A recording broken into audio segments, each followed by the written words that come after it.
Salut à tous, nouvelle vidéo autour d'une voiture électrique et connectée et bien sûr je veux parler aujourd'hui du Mercedes EQC. Alors c'est une voiture qui est sortie il y a quelques mois, qui a été malmenée à l'époque par la presse, notamment parce que le réseau de charge était quasiment inexistant, qu'elle a une autonomie un petit peu en dessous de Tesla, mais on va le voir pas si mal et surtout c'est une voiture très connectée, elle a même des bons arguments face à Tesla. C'est ce qu'on va voir aujourd'hui puisqu'on va s'intéresser comme d'habitude aux écrans, à la connectivité, à la partie électrique. Je vous ai même prévu un petit road trip de Lausanne jusqu'en région parisienne. Bref, c'est ce qu'on va aller voir dans cette nouvelle vidéo.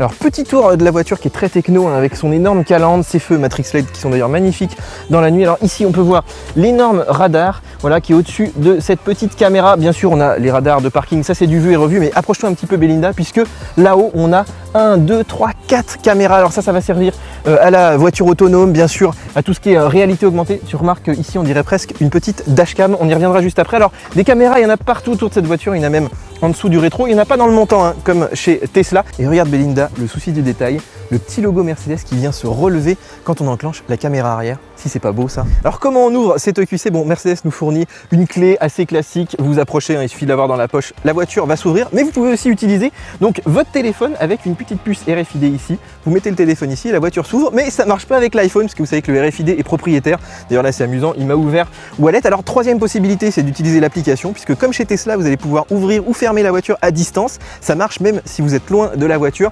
Par contre, moi j'aurais bien aimé avoir la possibilité par exemple d'avoir une carte à la place de la clé ou d'utiliser le Bluetooth, ce qui évite de sortir son téléphone et de sortir l'application. Bref, il y a encore du boulot, mais c'est assez sympa, non? Bon, on l'a vu, très techno à l'extérieur, mais c'est encore mieux à l'intérieur. Allez, venez voir avec moi. Bon, avant de rentrer dans le vif du sujet, je voulais quand même souligner le côté premium de cet intérieur. Pas de surprise, hein, on est chez Mercedes. Vous connaissez cet univers ou pas d'ailleurs, mais en tout cas, on est à des années-lumière de Tesla en termes d'assemblage, de finition. Même la qualité des écrans est assez exceptionnelle. On y reviendra au niveau des interfaces. Mais voilà, chaque petit bouton est bien assemblé. Il n'y a rien qui dépasse. Les cuirs sont d'une excellente qualité. Donc vraiment, moi j'adore cet univers. Je vais avoir beaucoup de mal à rendre cette voiture. Alors avant de vous parler des écrans, je voudrais vous parler des interfaces puisque vous savez que les écrans tactiles, voilà, c'est sujet à distraction et c'est vrai qu'on n'a pas toujours forcément des facilités pour aller mettre les mains, des fois c'est un petit peu loin. Et alors Mercedes a tout prévu, c'est-à-dire qu'ils ont plusieurs solutions pour piloter les écrans, donc évidemment avec la main, mais vous pouvez aussi utiliser donc ce petit pad tactile qui est juste là, donc qui permet vraiment de naviguer dans toutes les interfaces, hein, y compris de CarPlay. Vous pouvez cliquer dessus comme sur un trackpad. Alors il y a des petites icônes pour revenir en arrière, mais c'est vrai que voilà, quand on regarde pas ses doigts, c'est assez dur de les trouver. Par contre, regardez ici sur l'écran de la carte, on peut faire du zoom, dézoom, et ça c'est quand même hyper cool puisque en fait on a vraiment un trackpad tactile comme sur un Mac. Mais c'est pas fini puisque on va avoir, en fait comme chez Tesla, regardez, des petits pads tactiles, donc de chaque côté en fait. Alors c'est très simple, on en a un à gauche, un à droite. Celui de gauche va contrôler l'écran de gauche. Par exemple, regardez ici, je veux changer simplement l'écran, on y reviendra derrière. Et puis celui de droite va piloter donc l'écran tactile. Alors ça, c'est exactement pareil que sur le pad, hein. Vous pouvez vraiment vous déplacer comme ceci, regardez. Vous pouvez par exemple choisir ici les options de confort. Voilà, vous baladez un petit peu dans les menus et puis revenir en arrière comme ceci. Donc ça, je trouve ça vraiment une super idée puisqu'on peut même pas quitter les mains du volant. Bon, CarPlay, je crois que ça se passe de commentaires, hein. Vous voyez un petit peu l'écran, il est minuscule. Je sais pas pourquoi, c'est peut-être lié à la résolution de l'écran. En tout cas, il n'est pas étiré sur la largeur, contrairement à l'application de Carto native de Mercedes. Donc voilà, c'est un petit peu dommage. Ça a le mérite d'exister, hein. Par exemple, chez Tesla, il n'y a pas CarPlay. Mais c'est vrai qu'on profite pas du tout de cette magnifique surface de la dalle, d'autant que CarPlay est pas non plus répliqué, hein, au milieu du volant. Bon, un mot sur la connectique. Donc, on a de l'USB-C, on est chez Mercedes. Tout est USB-C maintenant, alors ça fait râler un peu certains. Moi, je trouve ça pas mal, ce qui permet d'avoir de la charge aussi un petit peu plus rapide. Bon, là, j'ai fait des tests, c'était pas incroyable, on était à peine au-dessus de l'USB. Par contre, on a plein de ports, on en a un ici, on a encore deux au milieu, on en a encore deux à l'arrière, donc 5 ports. Vous voyez qu'on a vraiment de quoi faire dans cette voiture, ce qui est plutôt cool. Alors, on a aussi de la charge sans fil. Vous voyez qu'il y a un petit pad ici, donc on peut mettre son téléphone. Par contre, on n'a pas de CarPlay Wi-Fi. Alors ça, on nous l'avait promis chez Mercedes. Je pense que c'est Apple, hein, qui fait blocus. J'ai aussi essayé mon petit système là de CarPlay Wi-Fi mais là ça fonctionne pas. J'ai essayé, alors peut-être c'est les adaptateurs hein, qui bloquent, mais en tout cas c'est quand même assez dommage. Bon, on passe aux écrans les amis, donc voilà, on est chez Mercedes, on est en univers connu hein, pour tous ceux qui ont des classes A un petit peu récentes par exemple.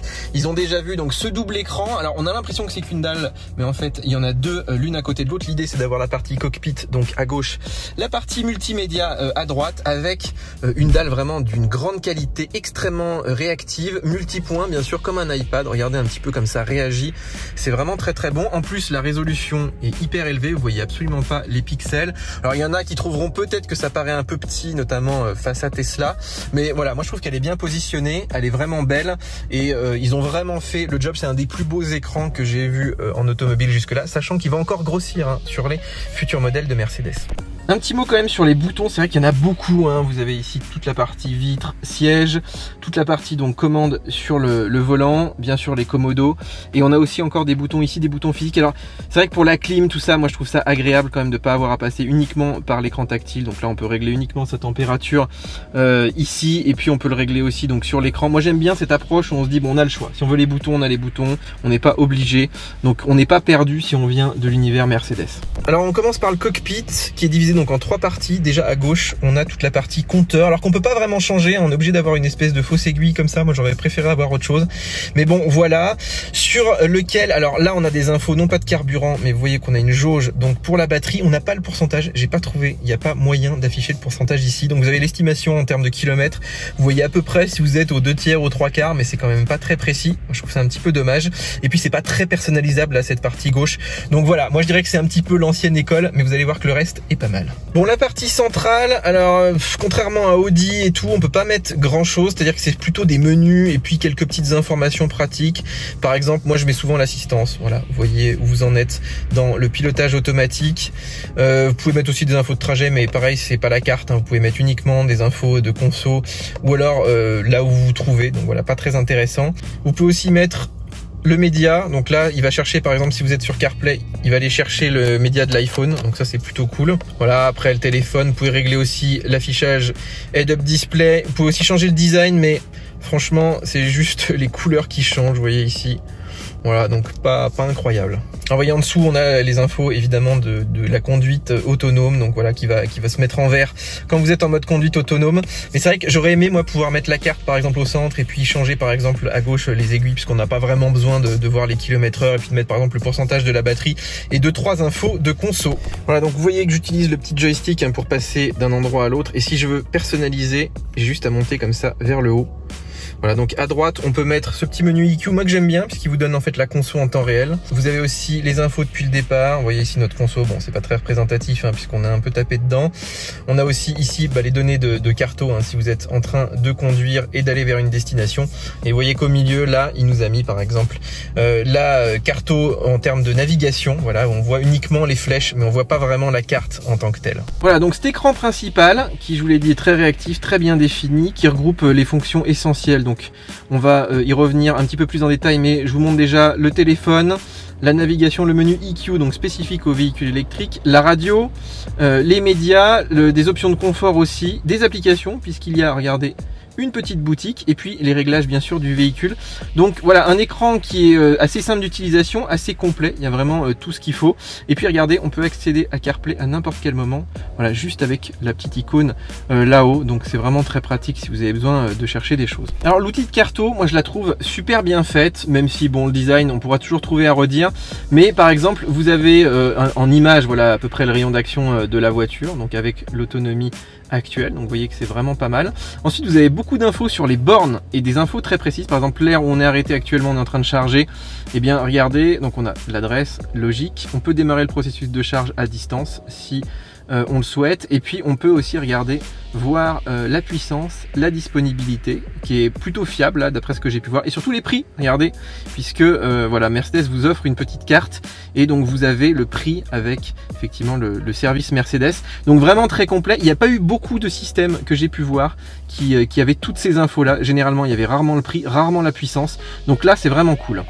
Alors il y a un truc qui est génial dans la navigation, c'est la réalité augmentée, c'est-à-dire que vous allez avoir des panneaux qui vont apparaître au milieu comme ça de la caméra qui va filmer la route. Bon, c'est du connu hein, chez Mercedes, ça fait un petit moment maintenant qu'ils font ça. Voilà, donc je vous montre un petit peu les réglages du véhicule, bon tout ce qui est ESP, conduite autonome, voilà l'affichage tête haute, les assistances, vous pouvez régler. Je vous montre quelques trucs intéressants, par exemple la détection de panneaux qui peut aussi voilà reprendre la limitation de vitesse. Ce qui peut être assez cool quand vous êtes en conduite autonome, même s'il se plante de temps en temps.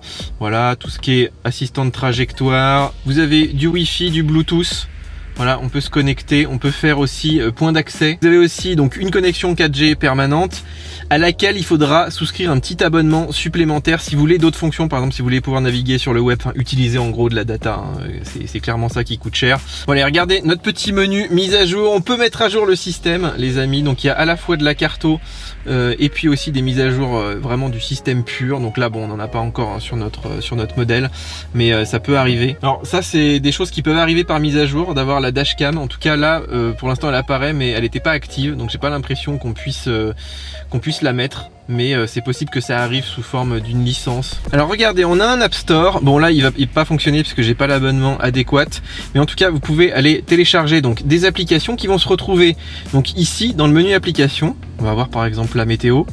Je vous montre en temps réel le temps que ça met pour charger. Vous voyez que c'est quand même assez rapide. Donc là, bon, la météo c'est cool. Vous avez donc un navigateur web, la connexion smartphone, ça c'est pour Android Auto, etc. Vous avez par exemple des applis pour repérer des hôtels. Donc voilà, il va vous chercher des hôtels autour de vous. C'est encore assez basique hein, comme système, mais c'est cool de se dire bah voilà, je peux faire évoluer mon véhicule. Et il y a des applis hein, à venir qui devraient arriver très bientôt. Il y en a pour les bornes de recharge, pour un certain nombre d'informations. Donc un petit App Store Mercedes qui est disponible, vous voyez, par défaut pour chercher des restos par exemple. Alors l'application EQ donc est spécifique à ce modèle, propose pas mal d'options. Donc voilà, vous pouvez rechercher des stations de charge, vous pouvez définir donc vos horaires. Voilà, ça c'est assez pratique si vous avez une borne chez vous. Vous pouvez aussi définir, regardez, le niveau de charge. Là, il n'y en a pas beaucoup qui le font aussi. On peut charger par exemple qu'à 80%. Donc pour économiser de la batterie, on peut le faire aussi hein, depuis l'application. Vous pouvez aussi définir le courant de charge maximum. Vous savez, quand vous êtes sur des prises domestiques, si vous n'êtes pas bien sûr de la prise et des câbles qu'il y a derrière, vous pouvez aussi limiter donc le courant. Alors un menu conso, un petit peu comme chez Tesla, regardez, c'est plutôt pas mal, d'autant que on peut regarder par exemple la conso qu'on a eue ces 3 dernières heures, ces 7 dernières minutes. Donc voilà, ça vous donne une idée un petit peu de votre conduite. Un menu où vous voyez donc le pourcentage de la batterie. Vous voyez qu'on est à 100%. Vous voyez ici, donc on peut voir effectivement si on est en train de charger ou pas. Donc voilà, avec un certain nombre d'informations.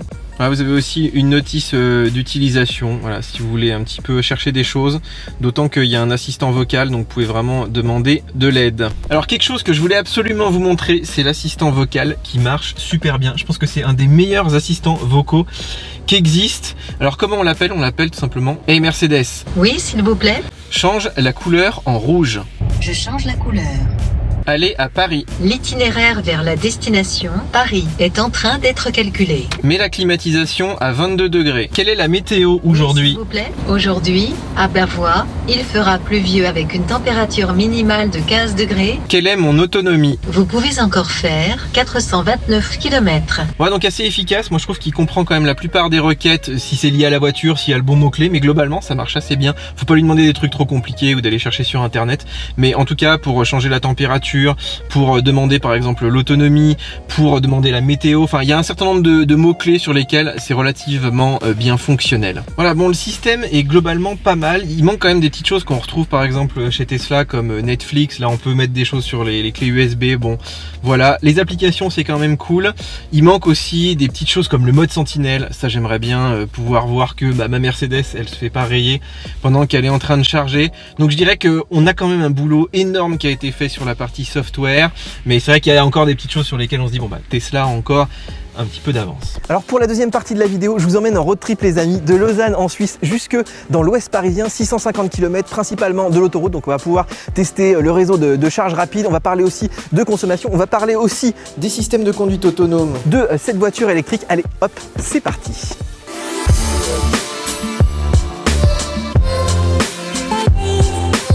On vient de manger, maintenant on veut aller recharger la voiture pour en faire des kilomètres, mais comme tu peux le voir, il va falloir donc chercher une borne.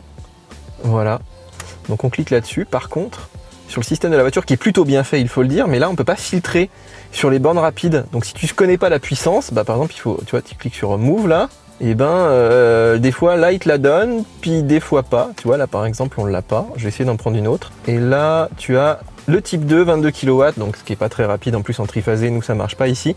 Donc voilà, il faut quand même encore utiliser des petites applis comme ChargeMap qui elles te permettent de filtrer et de trouver tout de suite une borne rapide. Bon Belinda, on est au milieu de la campagne, magnifique quand même, hein, mais il faut absolument qu'on trouve donc une borne de recharge. Alors Mercedes m'a donné une petite carte qui est censée fonctionner sur toutes les bornes publiques, et puis là on a entré donc l'adresse à partir de ChargeMap, donc on va voir si ça fonctionne ou pas. Bon Belinda, on va voir l'heure de vérité. Je sélectionne CCS là. On va aller mettre la borne donc dans la voiture.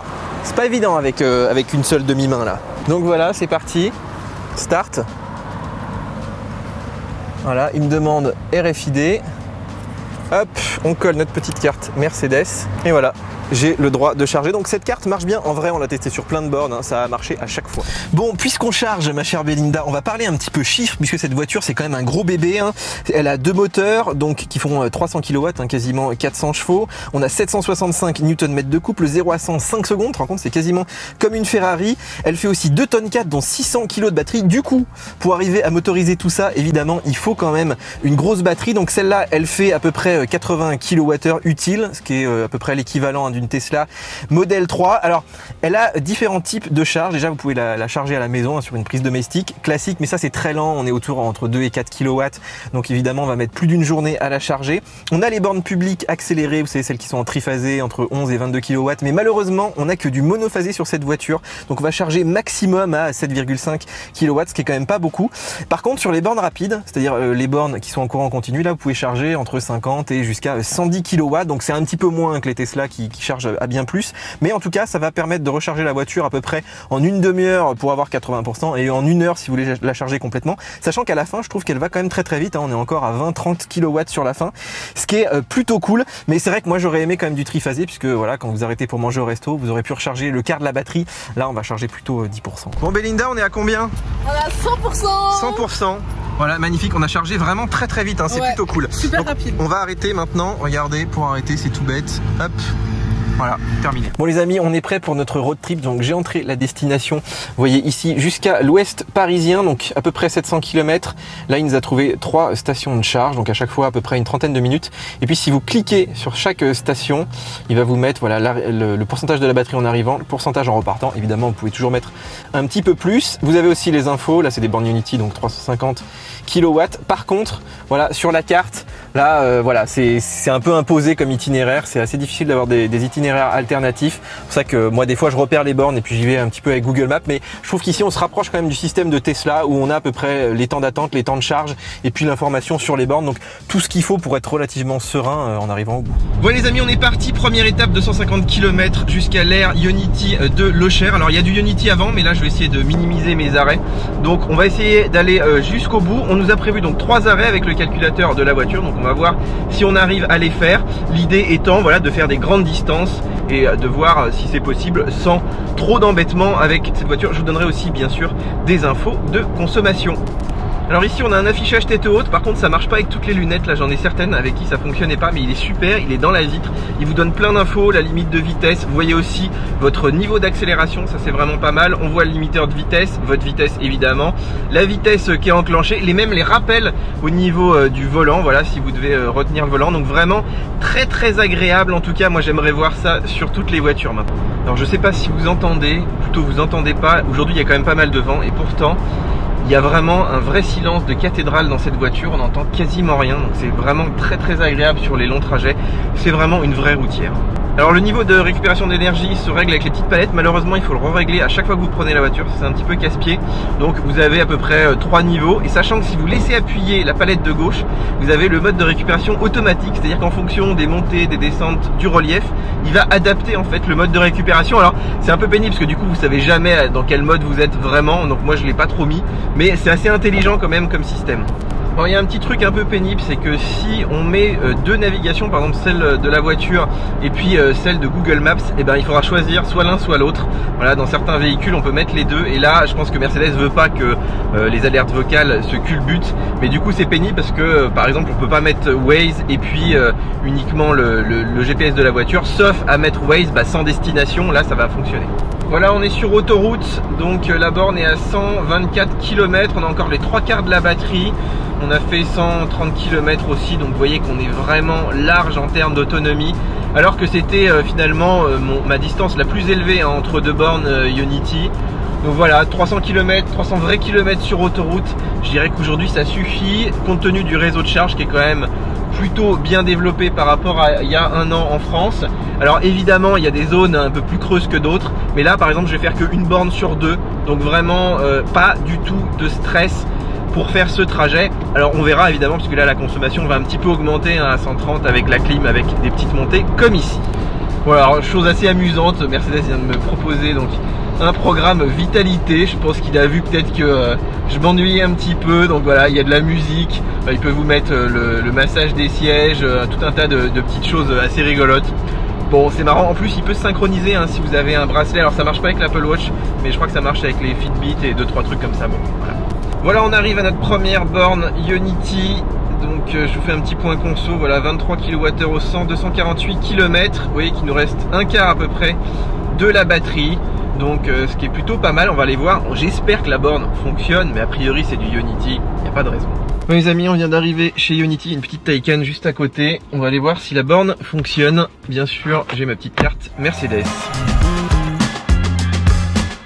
Alors je suis arrivé chez Ionity, j'ai essayé de lancer la charge avec la petite carte ici, ça n'a pas fonctionné, ChargeMap non plus. Il a fallu que je passe par l'appli. Alors l'appli apparemment ça fonctionne toujours, là j'étais avec une personne qui a une Taycan qui me disait moi j'utilise que l'appli. Donc voilà, Ionity c'est encore, on va dire globalement ça marche, mais là il y a une borne en rade et puis effectivement ça marche pas bien avec les petites cartes. Donc c'est toujours un petit peu l'aventure. Bon, sur ce, moi je vais aller manger, je vais aller casser un petit peu la croûte pendant que ça charge. Ça charge à 110 kW à peu près, un petit peu moins 106. Donc d'ici une demi-heure, je pense qu'on sera de nouveau à 100%.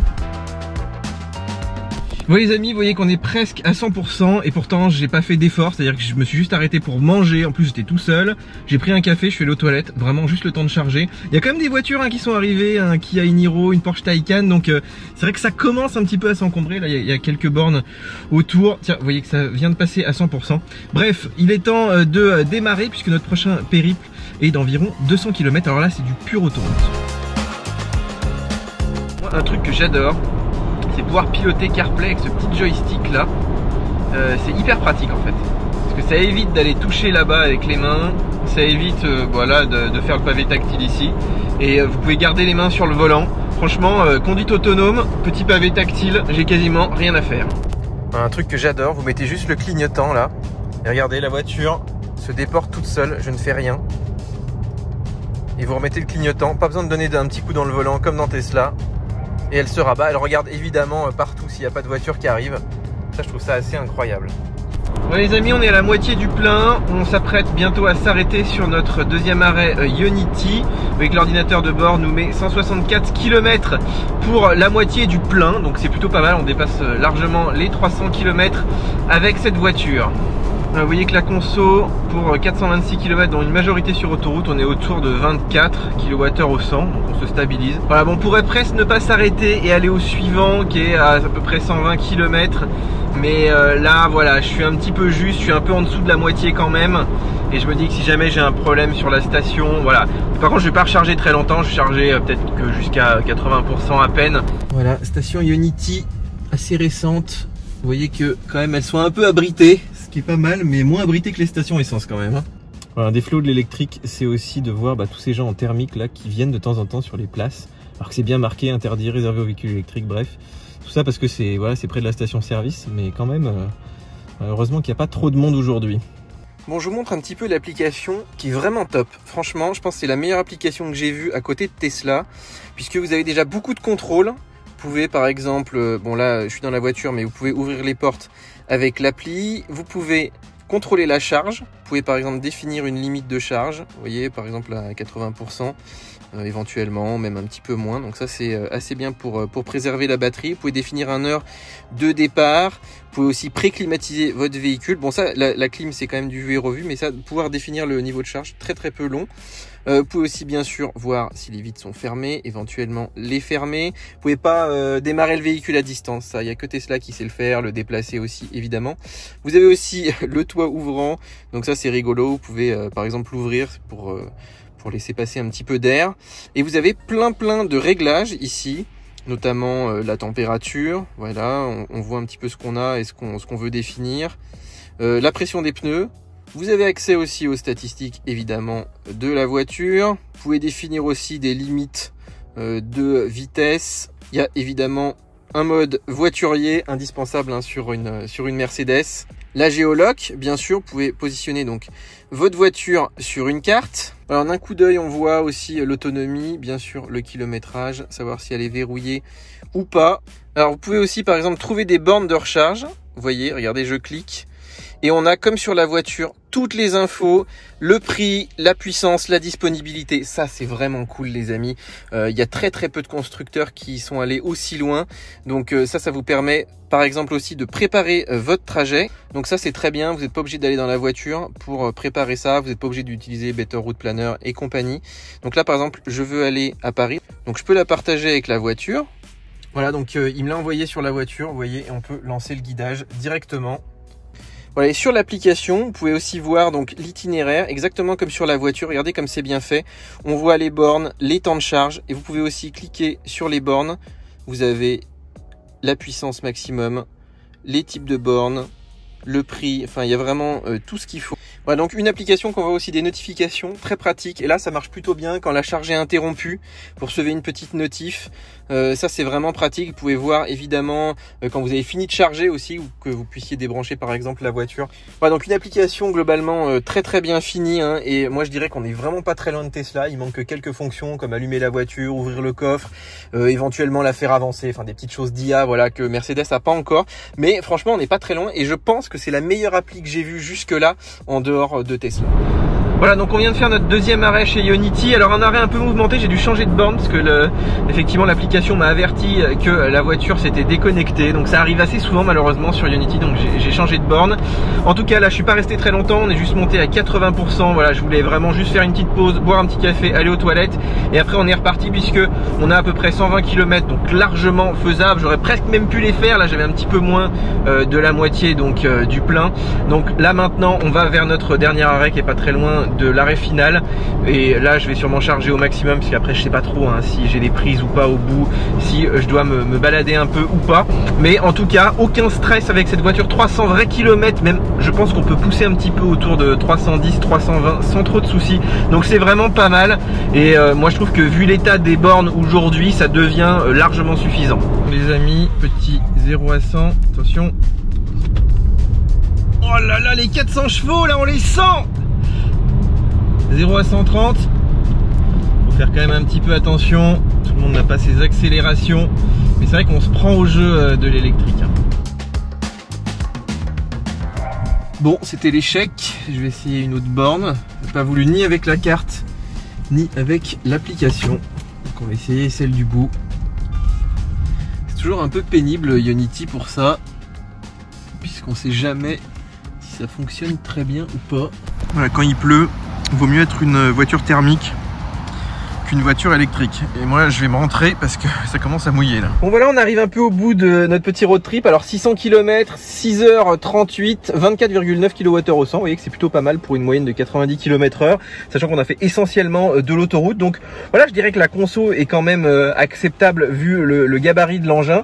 En tout cas, on a pu charger sans trop de soucis, même si Ionity c'est pas encore parfait. Et puis c'est vrai qu'on a trouvé des bornes tout au long de notre parcours. On a fait quasiment un Ionity sur deux, donc pas tellement de soucis. C'est vrai que le réseau s'est bien développé et là quand on a plus de 300 km d'autonomie, bah finalement on s'en sort sans trop de problèmes.